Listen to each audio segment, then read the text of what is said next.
tous, bienvenue dans Inside CSG saison 3 épisode 2, Matteo Coe.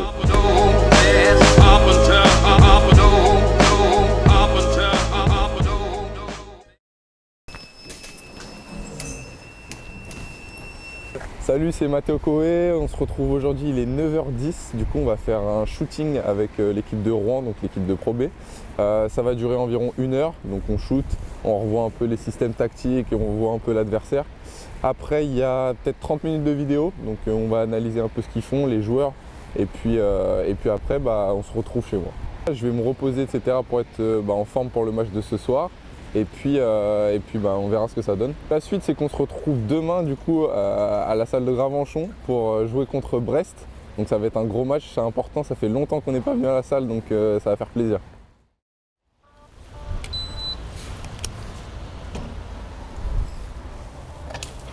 « 9h16, on va voir à quelle heure je vais me faire tailler sur mes pieds pour la première fois aujourd'hui. Voilà.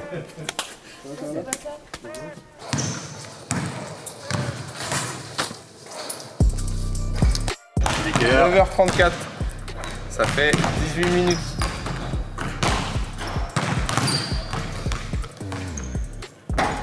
J'avais fait un pari dans la vidéo.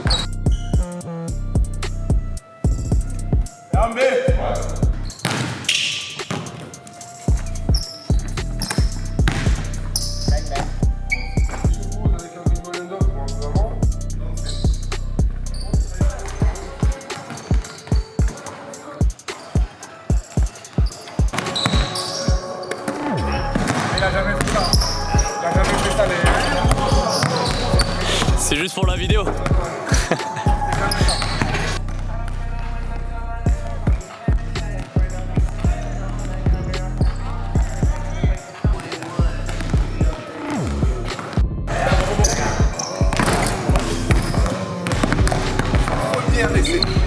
Première essai. Du momentum, ça veut dire que dès qu'il va avoir un drive ou un tir où il va scorer, et 2-3 actions qui vont être derrière, il va les jouer pour lui. Bon, du coup, Matteo, on se retrouve dans la belle salle du Kind Arena dans laquelle tu joues toute la saison. Est-ce que tu peux nous la faire visiter du coup? Ouais, la plupart du temps, quand on pense au Kind Arena, on pense à la grande salle, donc on l'appelle la salle 6000 parce qu'il y a 6000 places de disponibles. Mais je vais vous montrer un peu l'envers du décor. Allez, c'est parti. Voilà, du coup, il y a la salle 1000, donc c'est la salle principalement qui accueille le handball. Bon, là, il va y avoir un séminaire, je pense, pour Century 21. Des fois, il y a des boîtes comme ça qui viennent faire des meetings, mais sinon, des fois, on s'entraîne ici. Quand la salle 6000, elle est prise, par exemple, par le Perche Elite Tour. Et puis voilà, franchement, c'est une belle salle aussi. Elle est vraiment très cool. On s'entraîne peu dedans, on n'a encore jamais joué dedans. Les espoirs, ils jouent des fois. Mais voilà, c'est cool, comme ça on a un backup. Du coup là c'est les bureaux, c'est à l'étage à côté de la salle 1000. Il y a toute la partie administrative, il y a le bureau du coach juste ici, le coach et le coach adjoint. Et ensuite il y a toute la partie marketing, vente, etc. Donc il y a tous les bureaux ici. Et on peut voir qu'ils sont plutôt pas mal. On a le directeur du centre de formation qui rigole là, David Dubosc, ancien joueur du Mans. Et voilà, là on a Rémi Grégoire. Et non, franchement, c'est des gens sympathiques. Je dis pas ça parce qu'on est sur la vidéo, ils sont cool avec nous. Et franchement, il y a des beaux bureaux. Là, on peut voir celui qui gère les réseaux sociaux, Lancelot. Et on peut voir aussi qu'il se ramène des petits déjeuners. Ça, c'est quand on gagne des matchs. Chacun des bureaux doit ramener un petit déjeuner. Donc voilà, eux aussi, ils ont des jeux. Et on peut voir aussi qu'il y a le trophée de l'année dernière de National 1. Qui est juste ici, donc il est là sur son petit trépied, et voilà, donc il est plutôt pas mal. Et après sur la partie administrative c'est fini, et de l'autre côté il y a toute la partie Kind Arena, plutôt gestion du Kind Arena et pas du RMB. Ok, bon, il y a une bonne ambiance dans les bureaux apparemment. Ouais, il y a une bonne ambiance dans les bureaux, tout le monde s'entend bien et c'est cool. Après les bureaux, là, derrière cette porte, donc il y a 2 portes, il y a la salle 6000, donc elle est juste ici. Donc on peut voir ici qu'il y a l'équipe de Denain qui s'entraîne, parce qu'on va jouer contre Denain. On joue contre Denain ce soir, du coup on va pas faire de bruit, l'entraînement il est privé. Mais voilà, des très bons souvenirs dans cette salle. Par exemple, moi, mon meilleur souvenir, ça a été quand on s'est qualifié pour le Final Four en espoir Du coup en U21 c'était avec une équipe qu'on s'entendait super bien et on a gagné contre Chalon-sur-Saône. C'était un match vraiment incroyable, il y avait plein de monde qui est venu et c'est mon plus beau souvenir en tout cas dans cette salle. Voilà. Là, on va arriver dans la salle de muscu, on entend qu'il y a du monde, donc on va voir qui s'entraîne. Mais bon, bah, c'est un coach, le coach 18. Voilà, il fait son taf. Et ici, la salle elle a été réaménagée, donc elle est toute neuve, elle a 6 mois, je crois. Donc tout est nouveau, c'est super bien équipé et on a tout ce qu'il faut. La pièce, elle est gigantesque et bah, c'est super pour s'entraîner. Avec Carla, qui est ici. On retrouve du coup Carla, ancienne joueuse de Gravenchon. Et où on retrouve aussi Hugo, actuel préparateur physique de l'équipe de National 2. Voilà. Bon, salut Carla, est-ce que tu peux nous expliquer tes missions au RMB? Alors du coup, je suis préparateur physique au Rouen Métropole Basket avec la Pro B, le centre de formation. Du coup, on a à peu près 3 à 4 séances de musculation collective par semaine, plus si les gars ils demandent des séances individuelles. Je suis en charge du calcul de charge d'entraînement, de la réathlétisation. Et voilà, on a fait le tour. Donc c'est toi qui fais souffrir Mathéo. C'est moi qui fais souffrir Mathéo, c'est ça. Super, bon bah merci pour les réponses aux questions et puis on se retrouve au match ce soir. Pas de soucis, à ce soir. Alors Mathéo, petite interview parce que finalement on te voit au match les samedis soirs depuis le début de saison, mais on te connaît peu du coup à Gravenchon. Du coup, première question, entre le RMB et Gravenchon, est-ce que tu peux nous donner ton planning type? Ouais, alors on s'est mis d'accord au début de la saison avec Bruno, donc le coach de Gravenchon, pour que, en gros, moi je m'entraîne la semaine avec Rouen et que le week-end je joue les 2 matchs. Donc ça dépend aussi de mon temps de jeu en Pro B, mais généralement une semaine type c'est 2 entraînements par jour, généralement, sinon un entraînement par jour avec Rouen, donc matin et le soir, donc généralement c'est 9h-11h et ensuite c'est 16h-18h, quelque chose comme ça. Ça, c'est tous les jours, donc du dimanche au jeudi.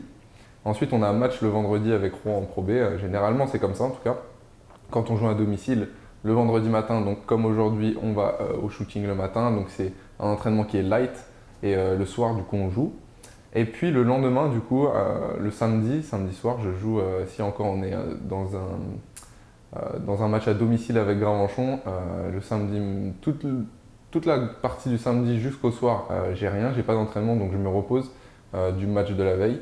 Et puis je joue le samedi soir avec Gravenchon quand c'est à domicile. Voilà. Tu fais aussi partie de l'équipe de France de 3-3 U23, tu as aussi fait partie de l'équipe de France A de 3-3. C'est une discipline qui se développe, mais qui est moins connue que le 5-5, donc est-ce que tu peux nous la présenter? Ouais, bah, le 3-3, moi j'aime bien dire que c'est un sport à part entière parce que en fin de compte, il n'y a même pas les mêmes règles qu'au basket, donc forcément il y a les principes fondamentaux, c'est les mêmes, mais les règles sont différentes. Quand on marque un 3 points, donc au 5-5, au 3-3 c'est considéré comme un 2 points. À l'intérieur de la ligne des 3 points, c'est 1 point, donc c'est 1 et 2 points. Un lancer franc, c'est 1 point. Ensuite, les fautes, c'est beaucoup plus permissif.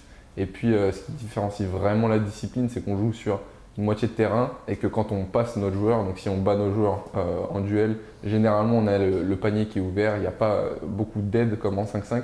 Donc on va dire que c'est un jeu où il y a moins de lecture complexe, mais où la force athlétique, etc., elle est supérieure parce que c'est vraiment très très cardio, c'est vraiment très physique. Et moi, c'est vraiment tout ce que j'aime dans le basket en fait. Quelles sont les prochaines dates importantes en 3-3?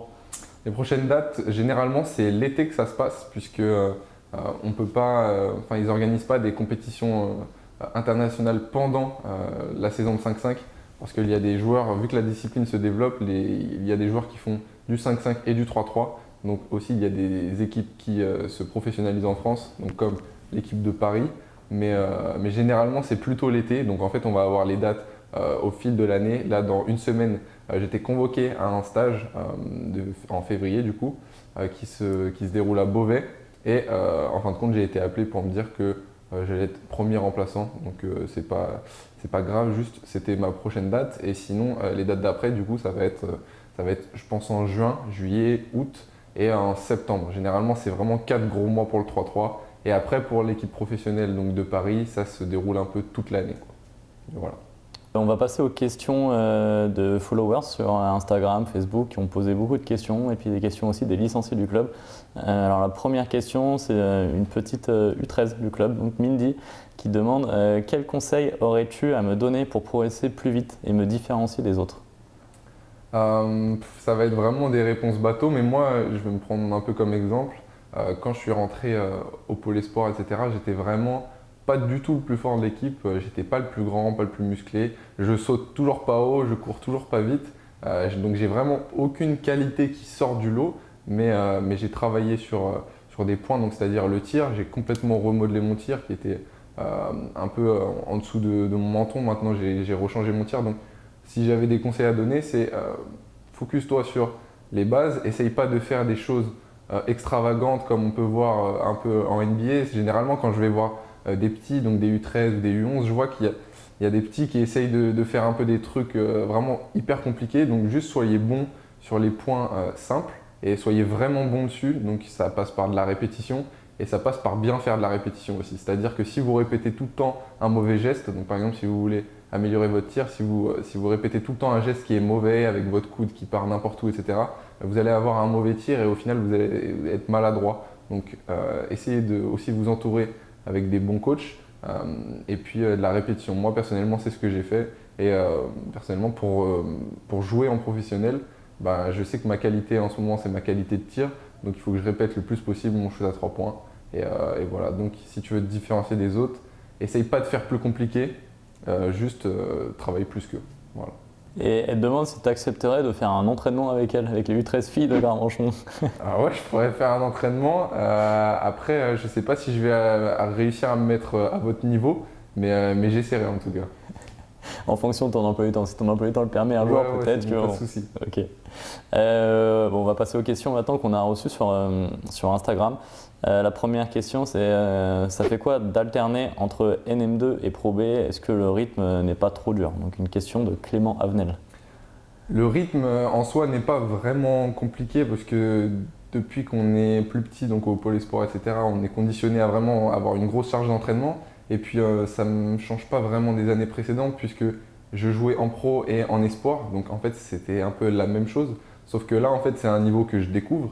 Et ce qui est vraiment compliqué, c'est que je m'entraîne pas avec les gars donc la semaine. Donc c'est-à-dire qu'il fallait que faut que je me sente bien dans le groupe et il faut que les gars m'acceptent. Et c'est pour ça que ça a été vraiment cool puisque tous les gars ont été vraiment sympas avec moi. Ils ont compris mon projet et ils m'ont pas pris la tête. Je pourrais être perçu comme le gars qui va venir et qui va vouloir mettre des points et sortir du lot. Mais franchement, ils m'ont vraiment bien accueilli et niveau charge de travail, en tout cas, pour répondre à la question, ça n'a pas été le plus dur. Ce qui a été le plus dur, c'était plutôt de m'adapter. Ok, très bien. Alors une autre question de Milan, pareil, sur Instagram. Que penses-tu de la saison que tu fais avec le RMB et avec le CSJ du coup? Donc avec le RMB, premièrement, on est une équipe qui est vraiment nombreuse, donc on a vraiment beaucoup de joueurs. Donc pour sortir individuellement du lot et en plus quand tu es jeune comme moi, franchement c'est compliqué. Donc forcément sur les statistiques et tout ça se voit pas. Après moi je sais qu'à l'entraînement on s'entraîne tous les jours, je vois ma progression, je sens que je suis pas le même joueur qu'au début, je sens que je suis plus mature. Athlétiquement etc. Comme j'ai dit, j'ai pas des qualités monstres, mais je sais que dans ma lecture de jeu, dans ma malice etc. je m'améliore. Et ensuite, avec Gravenchon, franchement, je prends mon pied. Franchement, j'adore jouer avec cette équipe. C'est un style de jeu que j'aime bien. Il n'y a pas énormément de système. Et puis, j'aime bien aussi la ferveur quand on joue à domicile. Franchement, c'est un kiff.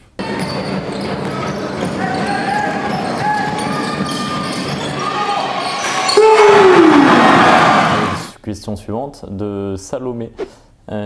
Qui veut savoir comment est-ce que tu as pris le truc, le fait de jouer à Gravenchon, hein, quand tu as appris en début de saison que tu allais jouer à Gravenchon. Comment est-ce que tu l'as pris? Ok. Au début, j'étais un peu réticent puisque j'avais jamais vu de match de National 2, donc je vais être honnête. Quand tu es conditionné depuis petit à jouer en professionnel et qu'on te dit que tu vas jouer en National 2, tu te dis est-ce que c'est pas le début de la redescente en fait, il y a un peu ton ego qui est touché, tu te dis je vais jouer en National 2, c'est pas le niveau que j'espère depuis que je suis petit, donc est-ce que c'est un bon choix? Et même tu te dis, moi j'ai eu un choix, donc c'était soit de jouer en Espoir Pro B ou soit de jouer en National 2, et en fin de compte avec réflexion, même si tu as un peu plus d'exposition, etc., en espoir, puisque tu es dans un groupe, dans une équipe pro. J'ai préféré jouer en National 2 puisqu'il y a beaucoup d'anciens pros et puis ça ressemble plus au monde professionnel. En fait, il n'y a pas énormément de jeunes, donc c'est de la malice, du vice, de l'adresse, etc. Donc au début, un peu touché dans mon ego, j'assume, mais après coup, en fait, c'est franchement un bon choix de ma part que j'ai fait, je pense. Très bien. Donc, content que tu sois satisfait de jouer à Gravenchon. Ouais, je pense. À quel âge as-tu commencé le basket et quel était ton premier club? Une question de FCBDP76. C'est un code Wi-Fi. Moi, j'ai commencé à 8 ans à Offranville, donc c'est à côté de Dieppe, donc Dieppe qui est ma ville natale, donc pas très loin de Rouen. On va prendre une dernière question pour pas que l'interview non plus soit trop longue. Une question de Bastien fait de la photo. Quelle a été la plus grosse difficulté que tu as rencontrée lors de ton apprentissage de basket? Je pense que la plus grosse difficulté, c'est d'être patient. C'est-à-dire que là, j'ai 20 ans, ça fait depuis que j'ai 16 ans que je suis dans le groupe professionnel à Rouen. Et en fait, à chaque fois, tu te dis quand est-ce que je vais passer à un autre step, quand est-ce que je vais avoir un gros rôle dans l'équipe, que je vais jouer, que je vais avoir plus de temps de jeu, etc. Donc moi qui est quelqu'un de nature impatiente, ça a été l'une de mes plus... Enfin c'est toujours dur et j'apprends tous les jours avec ça. Et sinon s'il y a un élément marquant, donc vraiment un match par exemple, je dirais quand on est parti au Final Four en espoir, du coup on s'est qualifié, donc j'ai fait un très gros match ici à Châlons et ça me tenait vraiment à cœur de faire un résultat avec cette équipe-là parce que je savais que l'année d'après tout le monde allait partir dans différents clubs et c'est vrai, depuis j'ai quasiment peu revu les gars avec qui j'ai joué, donc Brice Dessert qui est maintenant à Blois, Lucas de Maïs-Balou qui est maintenant à Boulazac, etc. Donc on est parti à Blois et à ce match-là je suis complètement passé à côté, j'ai marqué 0 points. Et là ça a été un match vraiment très très compliqué. Je me suis posé plein de questions après, je me suis dit est-ce que je suis au niveau, etc. Mais je pense que c'est un élément qui m'a fait grandir, on va dire. Voilà. Ok, très bien. Bon, ça fait déjà beaucoup de questions, beaucoup de réponses aux questions, donc on va te laisser tranquille. Merci d'avoir pris quelques minutes. Merci. Et puis on se retrouve ce soir donc, pour le match au Kin Arena contre 2-1.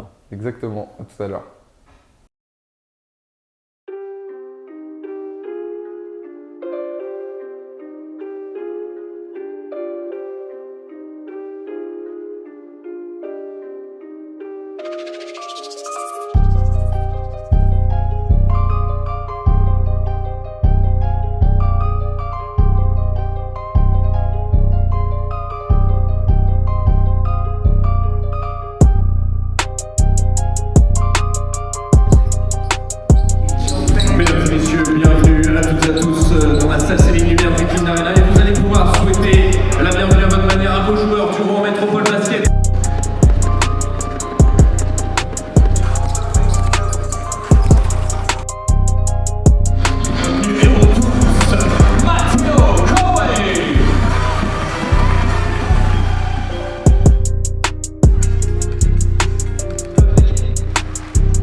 Salut Mathéo, on se retrouve aujourd'hui, samedi, après une courte défaite hier soir avec le RMB contre Denain en prolongation. On se rachète aujourd'hui contre Brest. On va se racheter, on est obligé, on va tout donner aujourd'hui. Est-ce que tu veux nous présenter le match de ce soir? Alors on joue contre Brest ce soir et ça va être un match plus compliqué que sur le papier je pense parce qu'ils ont tenu, il me semble, Fougères la semaine dernière. Du coup ça va être un gros game, ils ont besoin de se remettre dedans, sauf que nous on est à la maison, du coup on va avoir le soutien du public. Et tu vas jouer contre ton pote du coup, Baptiste Auger, c'est ça Ouais, que je t'as- vais jouer contre Baptiste, ça fait plaisir. C'est la première fois que je vais jouer en 5-5 et ça va être un adversaire redoutable parce qu'il m'a prouvé au 3-3 que c'était vraiment un bon joueur de foot.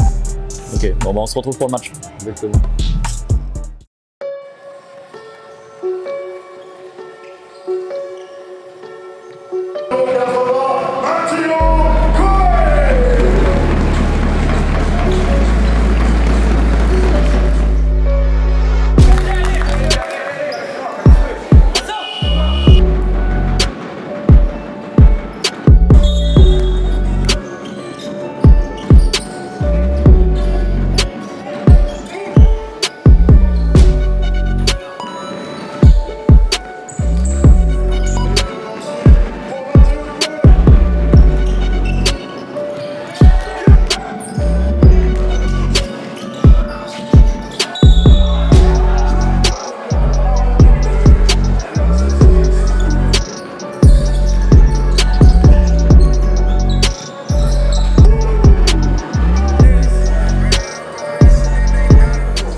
Où le gars il a du travail, il tire.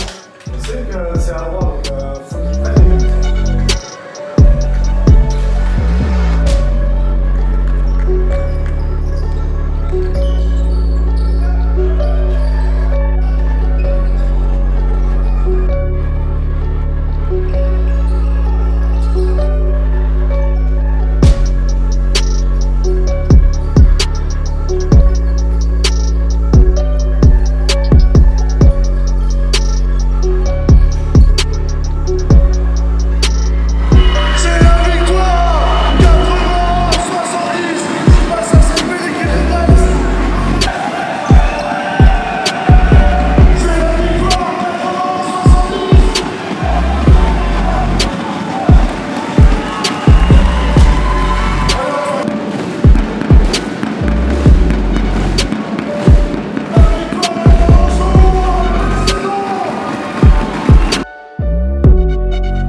Bon, fin du match et victoire contre Brest, 81-70, une première victoire pour cette année 2024 à Gaumont. Ouais, ça fait grave plaisir. On a vraiment fort commencé le premier quart-temps. Je pense que c'est un de nos meilleurs premiers quart-temps de l'année. Après, première moitié de deuxième quart-temps, top aussi. Et après, on a vraiment redescendu. On est retombé dans nos travers un peu. Manque de communication, des paniers simples. On a pris plusieurs 3 points. Et puis au retour de la mi-temps, c'était un peu moyen, on va dire. Mais après, dans le quatrième quart-temps, vers la fin, on a su mettre les paniers importants. On a retrouvé notre euphorie, un peu le jeu qu'on aime bien. Il y a peu de système, ça joue fort, ça met dedans à 3 points. Sean a été bon, on a été bon en rebond. Cédric il a envoyé à 3 points et franchement on a fait un plutôt beau match. Du coup ça fait super plaisir pour le retour à Gaumont.